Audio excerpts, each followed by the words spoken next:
बिस्मिल्लाहिर्रहमानिर्रहीम। अस्सलाम वालेकुम। ये आपका अपना डिजिटल प्लेटफॉर्म है। मैं तारिक मतीन हूँ। वल्लाहु खैरुल माकिरीन। अल्लाह सबसे बेहतर तदबीर फरमाने वाला है, वही बचाएगा मेरे देश को बलाओं से। जो बारिश में शजर से घोंसला गिरने नहीं देता, क्योंकि उसकी तदबीर तमाम तदाबीर की इमाम है। आज मार्च की 30 तारीख और इतवार का दिन दुनिया के कई हिस्सों में ईद मनाई जा रही है। सऊदी अरब में, यूरोप में, मुख्तलिफ ममालिक में। पाकिस्तान में भी एक साहब ने कहा है कि हम ईद मनाएंगे सऊदी अरब वालों के साथ। तो उनकी मर्जी है, वो पहले भी ऐसे काम कर चुके हैं, मैं उस पर बात नहीं करना चाहता। जहाँ इख्तिलाफ हो उसको छोड़ देना चाहिए, कम से कम ईद के मौके पे तो बिल्कुल छोड़ देना चाहिए। लेकिन 2 से 3 बहुत अहम खबरें हैं, उन पर ज़रूर बात करनी है। एक ही जो काटलंग शमोजो यहाँ वाक़या पेश आया, इस पर बात करनी है। दूसरा, एक सुलह हुई है या करवाई गई है, यानी स्टैब्लिशमेंट ने एक सुलह करवाई है। सुलह करवाई गई है मोहसिन नकवी और मरियम नवाज शरीफ के दरमियान।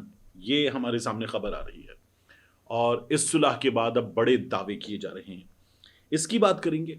और एक बहुत अहम मामला है, ये खबर मुख्तलिफ हलकों से आ रही है कि बैरून मुल्क से कुछ पाकिस्तानी आए, उनकी एक मुलाकात हुई एक अहम शख्सियत से, और उसके बाद कुछ यकीन दहानियां हैं। लेकिन इस खबर की एक बड़े ऐसे सहाफ़ी से जिनकी तरफ से हमें कुछ उस जगह के इशारे मिलते रहते हैं, इसकी तरदीद भी आ गई है। तो इन तमाम चीज़ों की बात करते हैं। सबसे पहले मैं आपके सामने रख दूं, ये जो मरियम नवाज शरीफ और मोहसिन नकवी के दरमियान सुलह का मामला है। सीनियर कॉलम निगार, सीनियर सहाफ़ी सुहेल वड़ाई साहब ने कॉलम लिखा है, और कॉलम लिखते हुए वो पाकिस्तान को कई बार तजादिस्तान लिखते हैं अपनी तखयलाती कहानी में। वो लिखते हैं कि इसमें सब ठीक जा रहा है, सिवाय पाकिस्तान तहरीक इंसाफ के लिए खबरों के, उनके लिए बुरी खबरें हैं। बाकी जो हुकूमती हलक़े हैं या हुकूमत के दोस्तों के हलक़े हैं, वहाँ ये समझा जा रहा है कि सब बेहतरीन चल रहा है। तो वहाँ पर एक बात की परेशानी थी कि शेरनी, अब वो बताते हैं कि जो शेरनी है वो निगहबान, अब निगहबान इस्टेब्लिशमेंट के लिए यूज हो रहा है, वो मरियम नवाज शरीफ को शेरनी बताते हैं और कहते हैं शेरनी और उकाब के दरमियान अच्छी नहीं चल रही थी, और कुछ लोग जो है वो इनके दरमियान लड़ाई करवा रहे थे, कानाफूसी कर रहे थे, चुगलियां कर रहे थे, इसलिए हालात खराब थे। लेकिन अब सुलह करवा दी गई है। सुहेल बड़ाई साहब क्या लिखते हैं? वो लिखते हैं निगहबान के लिए उकाब बहुत अहम है। निगहबान की जान गो उकाब में नहीं, मगर उकाब निगहबान का पसंदीदा है। अब ये बात जाहिर है कि मोहसिन नकवी इस्टेब्लिशमेंट के नुमाइंदे इस हुकूमत में, उनके लिए हो रही है। अब तक निगहबान ने जो भी इंतखाब किए हैं उनमें से उकाब सबसे काबिल निकला है।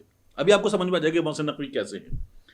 उसने दिन रात मेहनत करके अपनी धाक बिठा दी है, वो इस कदर तेज है कि उसके सामने सबकी स्पीड मांद पड़ गई। मोहसिन स्पीड कहा गया था, शहबाज शरीफ साहब ने कहा था पहले शहबाज स्पीड कहते थे, मोहसिन स्पीड तो इससे भी तेज है। तो उसके सामने सबकी स्पीड मांद पड़ गई। वो एक जिन की तरह पलक झपकने में पुल और बिल्डिंग्स बना रहा है। यह भी इस्लामाबाद में एक अंडर पासेस और फ्लाईओवर का सिलसिला बनाया था कि ये तो रिकॉर्ड कायम कर दिया कि, और इस स्पीड से बना रहे हैं कि सब दंग रह जाते हैं। दूसरी तरफ शेरनी ने अपना सियासी रंग खूब जमा कर रखा है नूनी कैंप में। वाहिद करिश्माती शख्सियत की हैसियत से उसने मुस्तकबिल की सियासत के बारे में सुनहरे ख्वाब पैदा करने की कोशिश की है। निगहबान के लिए उकाब अहम है तो शेरनी भी कम अहम नहीं। निगहबान के लिए उकाब अहम है तो शेरनी भी कम अहम नहीं। वो दोनों को साथ चलाना चाहता है। निगहबान दोनों को साथ चलाना चाहता है कि इंसाफी यासियों का मक्कू ठप सके। ये सुहेल बड़ाई साहब जहां लिखते हैं, फिर वो लिखते हैं कि इनके दरमियान इख्तिलाफ था, लेकिन अब इस इख्तिलाफ को भी खत्म करवा दिया गया। शेरनी का बड़ापन था कि वो उकाब के घोंसले पर पहुंच गई। उकाब ने भी खैर सगाली से उसका इस्तकबाल किया। यह भी कुछ दिन पहले खबरें आई थी कि मरियम नवाज शरीफ साहिबा ने मोहसिन नकवी साहब से जाके मुलाकात की। यूं एक ज़ेली जंगल कहानी इख्तिताम को पहुंची। देखना यह होगा कि इस अहम सियासी पेशरफ्त के जंगल पर क्या असरात पड़ेंगे। निगहबान तो लाजमन खुश होगा कि उसके दो अहम असासे, निगहबान के दो अहम असासे शीरो शकर हो गए हैं। देखना यह होगा क्या इसके बाद भी नूनी शिकरों की उकाब पर संगजनी जारी रहेगी या थम जाएगी। ये जो राना सनाउल्लाह साहब कहते हैं ना, मोहसिन नकवी साहब वो तो आंखें दिखाते हैं, ये तो उनकी मेहरबानी है वज़ीर आज़म नहीं बने, तो या थम जाएगी क्या आने वाले दिनों में उकाब और नूनी बूढ़े शेर की मुलाकात होगी, यानी बूढ़ा शेर मियां नवाज शरीफ, नूनी बूढ़ा शेर मियां नवाज शरीफ, और क्या सुलह पसंद शहबाज इसमें कोई किरदार अदा करेगा या नहीं, पर्दा उठने की मुंतजिर है निगाह। यानी अब स्टैब्लिशमेंट के नुमाइंदे मोहसिन नकवी साहब की एक मुलाकात मियां नवाज शरीफ साहब से करवाई जाएगी और शहबाज शरीफ साहब इसमें कोई किरदार अदा करेंगे, ये उम्मीद भी जाहिर कर रहे हैं सुहेल वड़ाई साहब और ये सवाल भी उठा रहे हैं। तो बात यह है कि हमारे यहां ये सिस्टम जो हाइब्रिड प्लस सिस्टम है, इसके बारे में सबने बात की, लेकिन ये कभी माना नहीं जाता कि सियासत से कोई ताल्लुक नहीं है। लेकिन ये बातें मुसलसल हो रही हैं तो सुहेल वड़ाई साहब ने इस पर एक मोहर और लगा दी है। अब ये भी कहा जा रहा है कि 18 साल ये सिलसिला चलेगा। 18 क्यों लिखा गया? सुहेल वड़ाई साहब के इस कॉलम में है कि 18 साल ये सिलसिला जारी रहेगा। 18 लिखने की वजह है इमरान खान साहब की उम्र। इमरान खान साहब की उम्र यानी कि 72 बरस के हैं इमरान खान साहब, तो 90 बरस के हो जाएंगे इमरान खान साहब, तब तक ये सिलसिला जारी रहेगा। सुहेल वड़ाई साहब ये बता रहे हैं। और इस सेटअप को 1.5 साल हो रहा है, होने वाला है, तो ये सेटअप जो है 18 साल अगर आप यहां से मजीद लगाएंगे तो क्या होगा? ये सेटअप चलेगा चलेगा चलेगा और चलेगा, 4 बारियां होंगी इस तरह। तो ये ऐसे चलेगा। और क्यों लिखा गया? क्योंकि इमरान खान साहब के बारे में कहा जाता था वो जो सेटअप था वो 10 साल चलना था, तो ये तो डबल ये चलेगा। बात ये कि क्या होगा किसको पता है, चलेगा या नहीं चलेगा किसको पता है। इससे पहले भी बहुत प्लान बने, इससे आगे भी बहुत प्लान बनेंगे। क्या होता है क्या नहीं होता ये हमारे सामने हमेशा आ जाता है। प्लान वही होता है जो अल्लाह रब्बुल इज्जत का प्लान है और वही चलता है, उसके अलावा कोई प्लान नहीं चलता। तो अल्लाह रस्सी ढीली कर देता है, चलता है, अल्लाह रस्सी खींच देता है, रुक जाता है, उसकी मर्जी है। वो सबसे बड़ा बादशाह है, वो जो फैसला करेगा होगा वही। जितने मंसूबे बना लिए जाएं कोई फर्क नहीं पड़ता। उसके बाद ये जो मामला है कि बैरून मुल्क से कुछ पाकिस्तानी आए, पाकिस्तान आकर इन्होंने एक अहम शख्सियत से मुलाकात की, मुलाकात करके गए और इस पूरे मामले का ताल्लुक इमरान खान से जुड़ता है, इसकी बात मैं जरा सा आगे जाकर करूंगा। लेकिन उससे पहले ये जो मर्दान, काटलंग, शमुजो ये जो वाकया पेश आया, इस वाकये में जो आप लिस्ट देख रहे हैं ये 9 अफराद के नाम हैं, इनकी उम्रें हैं, इनके नाम हैं, खातून मर्द, ये डिटेल्स मौजूद हैं। तो फिर ये जो कहा जा रहा है कि इसमें कई दहशतगर्द मारे गए, ये कई दहशतगर्द कौन थे? तमाम अफराद के जसद खाकी लेकर इलाके के लोग वहाँ बैठे हुए थे।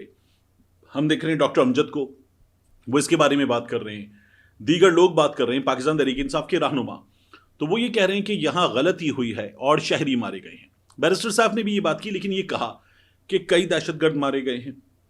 एक खैबर क्रॉनिकल्स के नाम से सहाफ़ियों का ग्रुप है, उनकी वेबसाइट भी है, उन्होंने ये खबर दी कि सिक्योरिटी फोर्सेस का ये कहना है कि कम से कम 6 दहशतगर्द मारे गए हैं। मगर उन 6 दहशतगर्दों के हवाले से कोई भी मालूमात, वो दहशतगर्द दाइश के थे, तालिबान के थे, उनका ताल्लुक कहाँ से था, ये मालूमात नहीं आ रही। अब इस मामले में उमर अयूब खान साहब ने एक ट्वीट किया। उमर अयूब साहब लिखते हैं, There has to be an immediate impartial inquiry into the Katlang Shamuzo intelligence-based operation that resulted in the deaths of 9 innocent men, women and children. The inquiry must be made public immediately and not swept under the carpet. सब कुछ सामने लाएं, कुछ भी आप दबाएं नहीं। फिर आगे वो कहते हैं, as has been done in the past, the euphemism of collateral damage is used too freely by NATO forces. We cannot afford the death of even one innocent civilian on our soil. PTI official को इन्होंने tag भी किया। एक है उमर अयूब साहब का, दीगर इनके MNAs का, MPAs का मौक़िफ़ जो ये कह रहे हैं कि ये बर्दाश्त ही नहीं किया जा सकता कि शहरियों की डेथ्स हों। एक है बैरिस्टर सैफ का मौक़िफ़ जो इनके महकमा इत्तलात को देख रहे हैं, वो बिल्कुल मुख्तलिफ बात कर रहे हैं। तो इनमें से पाकिस्तान तहरीक इंसाफ ये जवाब दे कि उनका मौक़िफ़ क्या है। एक हुकूमती मौक़िफ़ है, एक रहनुमाओं का मौक़िफ़ है और ये बिल्कुल मुख्तलिफ है। तो PTI और PTI की हुकूमत का मौक़िफ़ मुख्तलिफ क्यों है?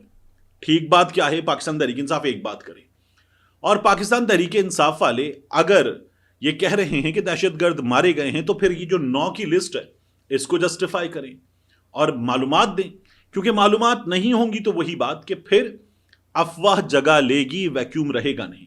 تو یہ ہمارے حکام کو سوچنا چاہیے۔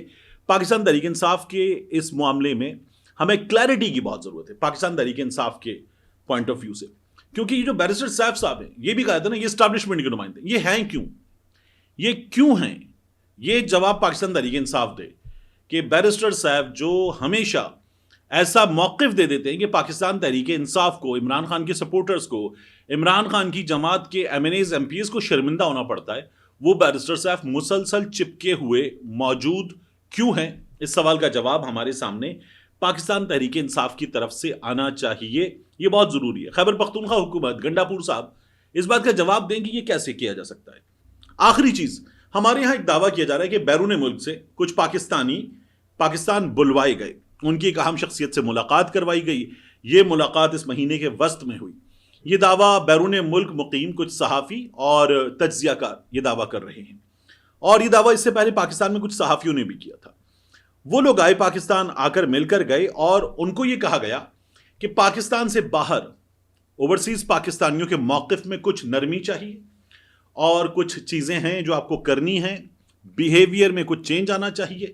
اس کے نتیجے میں عمران خان صاحب کے معاملات میں بہتری آئے گی، اور کچھ قانونی معاملات ہیں پاکستان سے باہر، ان میں کچھ کوششیں کی جائیں گی، تو انہوں نے جو کوششیں کی ہیں وہ کوششیں بند کر دیں، اور ان کوششوں کو جو آپ کی جائیں گی ان کو ہونے دیں، ان کے رستے میں روڑے نہ اٹکائیں، تو عمران خان صاحب کے معاملات میں چینج آئے گا، یہ دعویٰ کیا جا رہا ہے۔ اس دعوے کے مقابلے میں ہمارے سامنے ایک دعویٰ اور آیا۔ یہ جو دعویٰ ہے، یہ دعویٰ کیا گیا ہمارے دوست حسن ایوب کی جانب سے، جنہیں ابھی تمغہ بھی ملا ہے۔ حسن ایوب صاحب کہتے ہیں دس assumption that good behavior will free the convicted، یعنی عمران خان صاحب کی بات ہو رہی ہے، is based upon bundle of assumptions. Some people sitting abroad are weaving stories to stay politically relevant. Their claims are laughable and have no grounding in reality. Credible sources have already dismissed this exaggerated narrative as nothing more than overstretched figment of imagination. ایک تو حسن ایوب صاحب کبھی English میں tweet کرتے نہیں ہیں، یہ انہوں نے پتہ نہیں کیوں انگلش میں ٹویٹ کیا ہے۔ میں نے یہ سوال کیا تھا ان سے، ابھی جواب نہیں آیا۔ اچھا، حسن مجھے بڑا بھائی کہتے تو وہ جواب نہیں دیتے، وہ کہتے ہیں میں آپ کو کبھی جواب نہیں دوں گا، تو وہ مجھے جواب ذاتی طور پر دے دیں گے۔ اگر وہ ذاتی طور پر ہوگا ایسا کہ پبلک کیا جائے تو میں اس کو ظاہر ہے کہ پبلک بھی کر دوں گا، اور اگر وہ کہیں گے کہ ہمارے درمیان ہے تو وہ درمیان ہے، تو پھر اس کو تو نہیں پبلک کیا جا سکتا۔ لیکن اب اس کو اگر آپ دیکھیں تو آپ کو نظر کیا آ رہا ہے؟ اگر رویہ اچھا ہو، پہلے ہی کہا جا رہا تھا کہ رویے میں چینج لائیں، 30-40 دنوں میں بہتری نظر آئے گی، اور حسن ایوب یہ کہہ رہے ہیں کہ یہ assumption کہ رویہ اچھا ہو تو چینج آئے گا، کنوکٹڈ کے لیے چیزیں بہتر ہوں گی، یعنی عمران خان کے لیے، یہ بس ہنسنے کی چیز ہے۔ یہ حسن ایوب بات کر رہے ہیں۔ تو جو بات ہو رہی تھی اس پر دونوں طرف سے کچھ نہ کچھ آ رہا ہے، اور یہ چیزیں کیونکہ ابھی تک ذرائع کے حوالے سے، یہ چیزیں ابھی تک کچھ شخصیات کے حوالے سے بات کی جا رہی ہے، اب ان میں سے کوئی بھی جو اس طرف ہے یا جو سمندر پار ہے، ان میں سے کوئی بھی اس بارے میں بات کر کے اگر یہ بتا دے گا کہ ہاں جی ہم گئے تھے، ہماری ملاقات ہوئی تھی ان سے اور یہ سب کچھ ہوا تھا، تب تو اس پر مزید بات کی جائے، کیونکہ یہ لوگ جو ہیں یہ اس سے ریلیونٹ لوگ ہیں۔ وگرنہ بہت کچھ گزشتہ کچھ عرصے میں ہوا ہے، اور ہوا ہے، اس کی سٹوریز آئی ہیں، مگر اس کے بعد جتنے دعوے کیے گئے کہ کچھ چینج نظر آئے گا، وہ چینج ابھی تک نظر نہیں آیا ہے۔ ملتے ہیں انشاءاللہ آپ سے اگلی ویڈیو میں۔